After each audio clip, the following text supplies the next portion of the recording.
Hürmetli vatandaş, bugünkü leksiyemizle başlayımız. Leksiye de Sıdıkacı Ruz, Washington'dan sözleyimiz.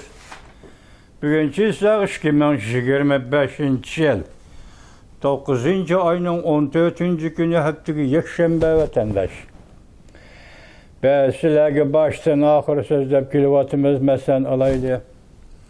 5. ayının 12. günü Amerika Koşmuş Ştatları Savcı Ministerliğinin Ministeri Beysent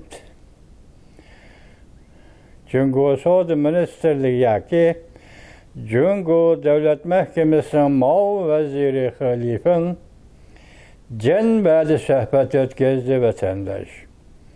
Vakti oturgu çıkan ait söz görüşki mesele bir Tayvan meselesi. İkincisi Amerika Koşmuş Ştatları Prezidenti Donald Trump'ın Cungo'nu ziyaret kılışı meselesi. İkinci kıtım 6. ayının 9. günü London'da sohbet ötküzüldü vatandaşım. Bunun da mesela hiç konkret emez. Yukarıda koyulmadı da. Yukarıda koyulmagan diken anca konkret mesele koyulmagan diken siz biz azı ciddi qarayamadık da. Endi 3. kıtım Amerika Koşmuş Ştatları ile Cumhuriyet Halk Cumhuriyeti oturusuz ötküzülgen sohbet Stockholm sohbeti. 7. ayının 28. günü vatandaş. Bunun da benim mesele koyuldu taza aşkarı mesela. Bugün neredeyse kaçı 14. Eğer bugün desek, haber bugün desek, o vakti 13. günü. Bu şu 13 ile 14 işi de Amerika Koşmuş Ştatları'nın Savcı Ministeri. Maliye Ministeri. Savcı Ministeri emez. Maliye Ministeri Beysent bilen Cumhuriyet Halk Cumhuriyeti Devlet Mahkemesi'nin Mao Veziri Halif'in İspanya Madrid'de sohbet kolturdu vatandaşım. Bundan da nemi mesele degenin ortaya çıkan bir cümle söz. Nemi deydi deseniz bu kıtım 4. kıtımlık sohbetke Amerika Koşmuş Ştatları yeni talep koydu. Yeni talep, yeni fikir koydu. Çünkü bununla katlık cevap verdi. Bu şimdi haber ötüp gitti, lakin mezmunu doğrusu da dolu haber tapamadık ama tapkan haberimiz şu oldu ki hazır Madrid'de Cungo ile Amerika Koşmuş Ştatları'nın Suudi sohbeti. Meyli tamojni böcü sohbeti olsun, meyli Suudi sohbeti olsun, meyli ağırlaşma mavzu, ağırlaşma temilik sohbet olsun. Çünkü birinci kıtımda Prezident Donald Trump'ın Cungo'nu ziyaret kılışı ve Tayvan meselesi oturup koyulgandık. 2. 3. 4. kıtımda mı? Şundak mesele yögülüp kilemde kandak. Şu meselede etkanda hazır Madrid sohbeti. Bugün başlandı vatandaşım. Bunun değildi. Amerika Koşmuş Ştatları yeni talepini oturup koydu. Biz bunun da bu sohbetten Amerika Koşmuş Ştatları'nın paydası var. Amerika Koşmuş Ştatları'nın devlet menfaatinin paydası var. Mesela hal buluşunu ümit kılımız vatandaş. Ümit kılımız. Endişelerge kısa haberler şeklinde yetkizdiğin haberlerimiz bundak vatandaş. Kısa haber. Amerika Koşmuş Ştatları Charlie Kirk'e hücum kılgan hareketle Kennedy'deki Cungo casuslatörüdün umumi yüzlük hesap elişine kanat yaydırdı. Kanun organları arkalı durup hareket kılgan obyektde belgelep oldu. Köpçüket. 9. ayının 14. günü YouTube ben bir torbite vatandaşım. Yani bir haber zor vaka 101 de Xi Jinping bir günde 7 kıtım reis buyruğu ilan kıldı. Bak altı yapıkına bir kun ichida 7 qatim rais buyruq e'lon qildi. Jungo Kompartiyasida qanday vahimlik vaziyat yetilyapti? Jungo Kompartiyasida qanday vahimlik vaziyat yetilyapti? Jungo Kompartiyasi bu qatim butun niqobini yirtib tashildi. Güvenren torbiti 9-ayning 14-kuni yutuq. Nima gap bir yangi gap bo'ldi. Niqobni yirtib tashildi. Burun perdezde ettik, kichkina niqob bardi deyli. Endi u niqob bilan perdezlashmi yolg'onda, yolg'onni tengib turib o'ziga niqob tortib, niqobning kayni turib so'zlaydi. Hozir demak, Jungo Kompartiyasi niqobni yirtib etdi. Bir kun ichida rais buyrug'i 7 qatim. Rais buyrug'i e'lon qildi. 9-ayning 14-kuni yutib. Tayvanda cho'ng harakat. Bundan Xi Jinping qattiq g'azablandi. Hamma ish tamomlandi. Ya'ni so'zlashishga, suhbatlashishga, o'tirib qo'yishga, mavzuyu temalar hammasi tamomlandi dedi. Undash. Prezident Lay Chingde, Tayvanning prezidenti Lay Chingde, Amerika Qo'shma Shtatlari prezidenti Donald Trump bilan bevosita ko'rishadigan bo'ldi. Bunun yazma xabarini ko'rmadim, hozircha kechiring. Bu ikkinchi qatim sizga yetkazdim, buni vatandosh. Oraliqda bir qatim shundoq bir xabar kelgan edi. Hozircha ishga oshmadi. Hozir endi bu xabar yana yetib ketdi. Men sizga topshirdim vatandoshim. Bevosita ko'rishadigan bo'ldi. Prezident Lay Chingde Tayvanning Amerika Qo'shma Shtatlarining prezidenti Donald Trump bilan bevosita ko'rishadigan bo'ldi. Bu kim o desangiz yanaylıqa sizden dostunuz Şavlin Maliyesi vatandaşım 9-ayning 13-kuni YouTube. Yani bir haber. Prezident Donald Trump NATO'ga a'zo davlatlarga murojaat qilib, Jungo'ga 50%dan 100%gacha tamojni bejo qo'yishni, Rossiyadan ham nefrat setib olishni to'xtatishni talab qildi. Men tayyorlanib bo'ldim. Fakat sizlarni kutib turibman deb ko'rsatdi Amerika Qo'shma Shtatlari prezidenti Donald Trump. Bu ham yozma xabar sizga vatandoshim. Men tayyorlanib bo'ldim, faqat sizlarni kutib turibman deb ko'rsatdi Amerika Qo'shma Shtatlari prezidenti Donald Trump. 9-ayning 13-kuni Fransiya xalqaro radiosi e'lon qilindi bu xabar. Xabar mundaq boshlandi. Amerika Qo'shma Shtatlari prezidenti Donald Trump shanba kuni haqiqat mediasida shu media orqali mundaq ko'rsatdi. NATO'ga a'zo barliq davlatlar qo'shildi va harakat boshlashi kerak. Rossiyadan ham nefrat setib olishni to'xtatgan chog'da men Rossiyaga embargo yurgizishga tayyorlik qilib qo'ydim. Prezident Donald Trump o'zining haqiqat mediasida NATO'ga a'zo davlatlarga va butun dunyoga yozgan xatini e'lon qildi vatandosh. Amerika Qo'shma Shtatlari prezidenti Donald Trump xatida mundaq yozdi. NATO'ga a'zo barliq davlatlar qo'shilib harakat qilib, Rossiyadan ham nefrat setib olishni to'xtatgan chog'ida men Rossiyaga embargo yurgizaman. Sizlar bilgandek NATO g'alaba qiladigan va'daga texi 100%ga yetib borolmadi. NATO'ga a'zo davlatlar tamojni bejo qo'yish masalasida hozir texi biz kutgan va biz umid qilgan 100% normadagi bosh qo'yishga yetib borolmadi.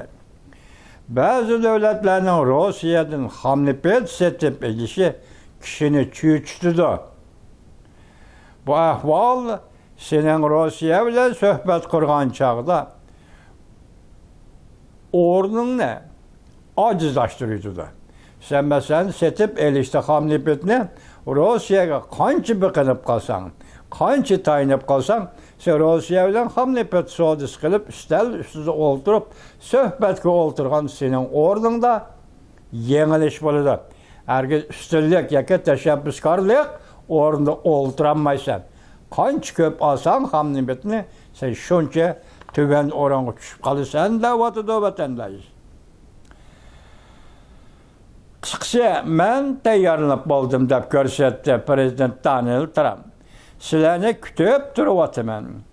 Qaysi vaqtda shunday qilasizlar?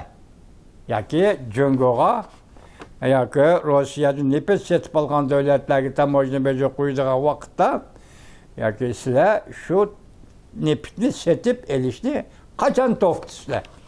Buni sizlarni kutib turibman dedi. Amerika Qo'shma Shtatlari Prezident Donald Trump sözünü to'liqlab turib, mundaq ko'rsatdi. Men shuningga ishonamanki, NATO'ni qo'shganda mukammal bir gavda sifatida Jungoga 50%dan 100% tamojna beji qo'yish kerak.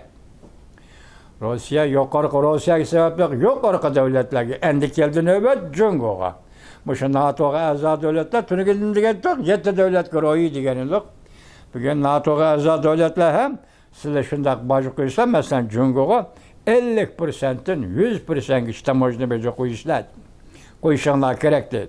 Bu tamojna bejo Rossiya bilan Ukraina urushining oxirlashgandan keyin bekor qilinsa bo'ladi. Rossiya o'tirisida, Ukraina o'tirisida urush qachon to'xtaydi? Shuningdan keyin sizlar qo'ygan bu tamojna bejini amaldan qoldirishinglar mumkin, qoldirishinglar kerak. Urush to'xtaydi, tamojna bejini amaldan qoldirishlar. Urush to'xtamaydi, davomlashadi. 50%dan 100% Jungo tovar mallariga tamojna bejo qo'yishlar deydi vatandosh. Jungo'nun Rossiyani tizginlash iqtidori bor. Mana men yangi gapga ham tunji qatim aylan anladim. Men buni hozirgacha ishonmay kelgan. Bugun Donald Trump shundoq debdi. Nem deydi, masalan, Jungo'nun Rossiyani tizginlash iqtidori bor deydi. Balki bunda yuqori normada, shundoq tamojna bejo yuqori normada Jungo'ga tamojna bejo qo'yiladigan bo'lsa, Jungo'nun Rossiyani tizginlash kuchini og'dirib tashlag'ili bo'ldi. Demak, sen Jungo tayinisan. Sen Jungo o'zingning hozirgi iqtidori bo'yicha Rossiyani tizginlab turibsan. Rossiya bilan Jungo o'rtasidagi bunday munosabatni yo'q qilishning bir sharti, oldingi sharti Rossiyaga qo'yib borma. Jungoga qo'yilgan tamojna bejini 50% bilan 100%ga ko'tarish. Mushu chorimizdan aytsak, vaqtida Jungo bilan Jungo'ning Rossiyani tizginlab turishidan iborat bu iqtidorni tamom yo'qotgan bo'lamiz. Og'dirib iqtidorni, tizginlab turish iqtidorini og'dirib tashlag'ili bo'ldi. Endi ikkinchi nuqtada yana bir xabar vatandosh, Yevropa İttifaqı yana bir chora muhokama qildi. To'nglatilgan Rossiya kapitalini Ukrainaga o'tkazib berish chorasini muhokama qildi.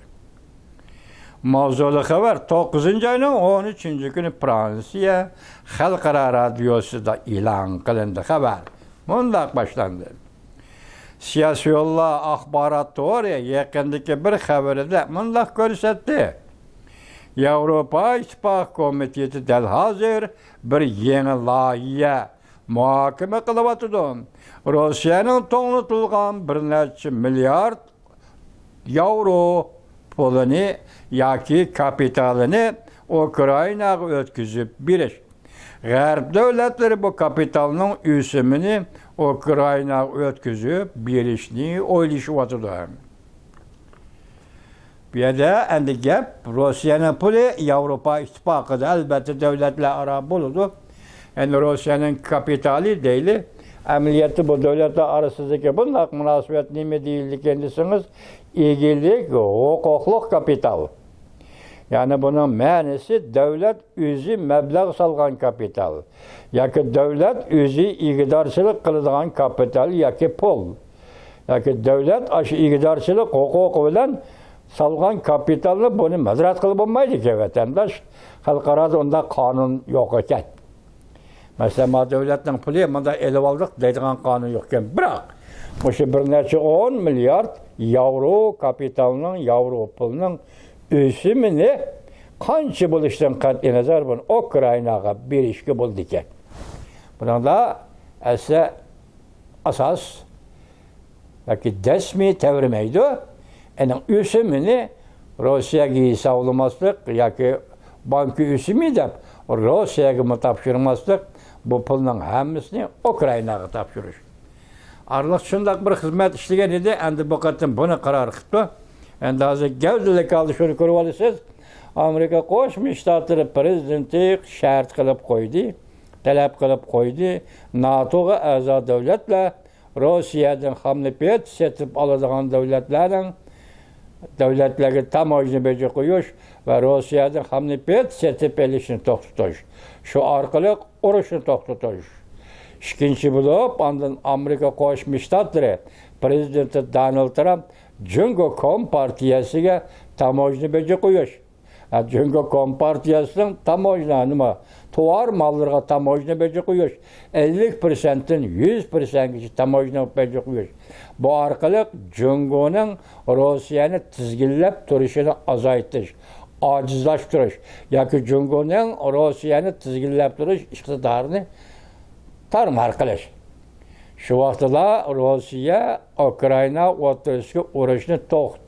Bu isil chora deb yangidan o'ylangan chora ekan. Bu yerda maqsad nima desiniz? Mayli Yevropa ittifoqining bo'lsin, mayli Amerika Qo'shma Shtatlari prezident Donald Trumpning bo'lsin, maqsad faqat bir Rossiya Ukraina urushini oxirlashtirish. Shunday bo'lganda endi keyingi taraqqiyotga vaziyat Rossiya bunga qanday javob qaytaradi? Endi Ukrainaga ishimiz Ukraina olqishlaydi. Endi bunday bo'lganda 10 milliard yevro pulning yoki kapitalning o'simi degan bu zo'r o'sim-da vatandoshlar. Ukrainaga berish degan gap shu osmondan tilla tashlab bergandek bir bo'ladi Ukrainaga. Hozir urush davri iqtisodiy Ukrainaning iqtisodi mojizlab ketdi bo'lg'ay. Rossiyaning iqtisodi yana shundaq. Lekin Rossiyani Jungo qo'llayotdi, yana boshqa qo'llaydigan pochaqchi davlatlar bo'lishi mumkin. Qo'llayotdi. Urush to'xtatishga prezident Vladimir Putin bosh tortyapti. Endi mundaq besim, bundaq embargo bilan bu siyosat yetib keldi. Endi atagin yana qanday bo'ladi vatandosh?